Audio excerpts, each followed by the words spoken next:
टीमसोबत ताब्यात पोहोचले. सर्वांनी मिळून पुरावे गोळा केले. रक्ताने भिजलेली माती, शस्त्रे, नंतर शव पोस्टमॉर्टमसाठी पाठवण्यात आला. पोलिसांना कळालं की मृत माणूस जगन्नाथ पाटील हा परभणी जिल्ह्यातील रामनगर गावचा रहिवासी होता. त्यामुळे पोलिसांनी त्याच्या कुटुंबियांनाही कळवले.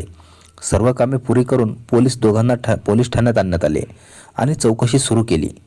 ठाण्यात सर्वांसमोर मुलीने पुन्हा कबूल केले की हत्या तिनेच केली आहे. यानंतर मृतकाच्या वडिलांच्या तर्फे खुनाची केस नोंदवण्यात आली. मुलीच्या जबाबीनुसार जी कहाणी समोर आली ती अशी होती.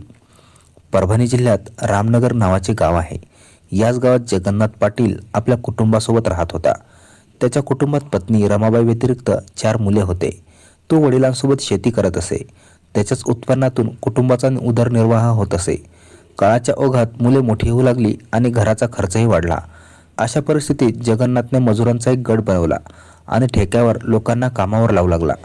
यामुळे त्याची चांगली कमाई होऊ लागली. कमाई वाढली तर जगन्नाथला दारूची लत लागली. जेव्हा त्याची बायको आणि मुले त्याला दारू पिऊ नये म्हणून रोखत, तो त्यांच्याशी भांडत आणि मारहाण करू लागला. हे सर्व पाहून त्रासून त्याचे 2 मुलगे मुंबईला गेले आणि उरलेली मुले आजोबा रामदास यांच्याकडे राहू लागली. कुटुंब विस्कळीत झाले. मुले वेगळी झाली, पण जगन्नाथमध्ये काहीच बदल झाला नाही. जेव्हा रमाबाई त्याला दारू पिऊ नये म्हणून रोखत होती, तेव्हा तो तिच्यावर कोसळत असे. घरात दररोजचे भांडण वाढत गेले. वातावरण खूप टाईट झाले. रमाबाई दिवसेंदिवस चिंतेने खवळू लागली आणि हळूहळू आजारी पडू लागली. पण जगन्नाथने ना तिच्या आरोग्याची काळजी घेतली, ना योग्य रीतीने उपचार केले. 1 वर्ष आजारपणाशी झुंजत रमाबाई, परंतु शेवटी ती हारली आणि तिचा मृत्यू झाला. पत्नीच्या मृत्यूनंतर जगन्नाथ एकटा पडला. त्याला साथ ना माता पिता देत होते ना मुले. तो दिवसभर मजुरांसोबत कामावर असायचा आणि रात्री घरी परतल्यावर स्वतः जेवण बनवायचा. अशा परिस्थितीत त्याला त्याच्या पत्नीची कमी खूप जाणवू लागली. स्त्री सुखापासून वंचित झालेल्या जगन्नाथची नजर एके दिवशी कृष्णा उर्फ कृष्णाबाईवर पडली. तिच्या नवऱ्याचा मृत्यू झाला होता. जगन्नाथप्रमाणे कृष्णाबाईही एकटे जीवन जगत होती. तिचे घर जगन्नाथच्या घरापासून काहीच अंतरावर होते. तिला एक मुलगा आणि 2 मुली होत्या. परिश्रम करून ही तिन्ही मुलांना पाळत होती. जगन्नाथने तिच्या घरी ये-जा सुरू केली. तेव्हा दोघांमध्ये आकर्षण वाढू लागले आणि ते एकमेकांना मनापासून चाहू लागले. पण दोघांपैकी कोणीही आपल्या मनातली गोष्ट सांगण्याची हिंमत जमवू शकला नाही. मग एके दिवशी जगन्नाथपासून राहावले नाही. तेव्हा त्याने आपल्या मनातली गोष्ट कृष्णाबाईला सांगितली.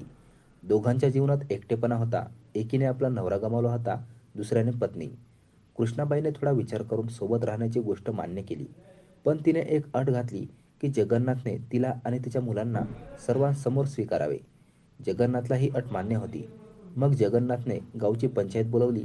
ग्रामप्रधान आणि पंचाच्या उपस्थितीत त्याने कृष्णाबाईला आणि तिच्या 3ही मुलांना स्वीकारले. पण त्याचा हा निर्णय त्याच्या आईवडिलांना आणि मुलांना मान्य नव्हता. त्यांनी या नात्याला स्वीकारण्यास स्पष्ट नकार दिला. कृष्णाबाईच्या मोठ्या मुलीचे नाव वैशाली होते. जगन्नाथ कृष्णाबाई आणि तिच्या मुलांची काळजी घेत होता. वेळ निघून गेला. जगन्नाथ तिच्या सर्व मुलांवर प्रेम करायचा, पण वैशालीवर जरा जास्तच मेहरबान राहायचा. ती ज्या गोष्टीचा हट्ट करायची, जगन्नाथ ती पुरी करायचा. साधारण 3 वर्ष जगन्नाथ कृष्णाबाईच्या शारीरिक आकर्षणात अडकून राहिला. पण त्यानंतर त्याचे मन तिच्यापासून दूर होऊ लागले. जगन्नाथची वाईट नजर आता वैशालीवर जमू लागली.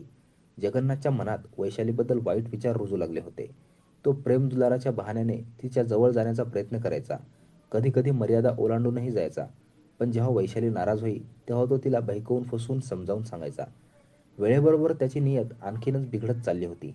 जगन्नाथने वैशालीला शहरी नेण्याची योजना आखली. त्याने शिक्षणाचा बहाणा केला आणि कृष्णाबाईला समजावून सांगून मान्य केले. कृष्णाबाईला या गोष्टीची कल्पना नव्हती की जगन्नाथच्या मनात काहीतरी वेगळेच चालले आहे. त्याचवेळी कृष्णाबाईला परभणीत एका योजनेअंतर्गत एका वसाहतीत घर मिळाले, जे अद्याप रिकामे होते.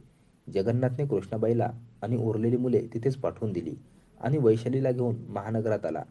महानगरात त्याने किरोळी नगरच्या नवीन टोळ्यात 2 खोल्यांचे घर भाड्याने घेतले आणि वैशालीबरोबर तिथेच राहू लागला. शहरी वातावरणात वैशाली हळूहळू रमू लागली. तिला वाटू लागले की तिचा सौतेला बाप खरोखरच तिचे भले इच्छितो. तिला कल्पनाही नव्हती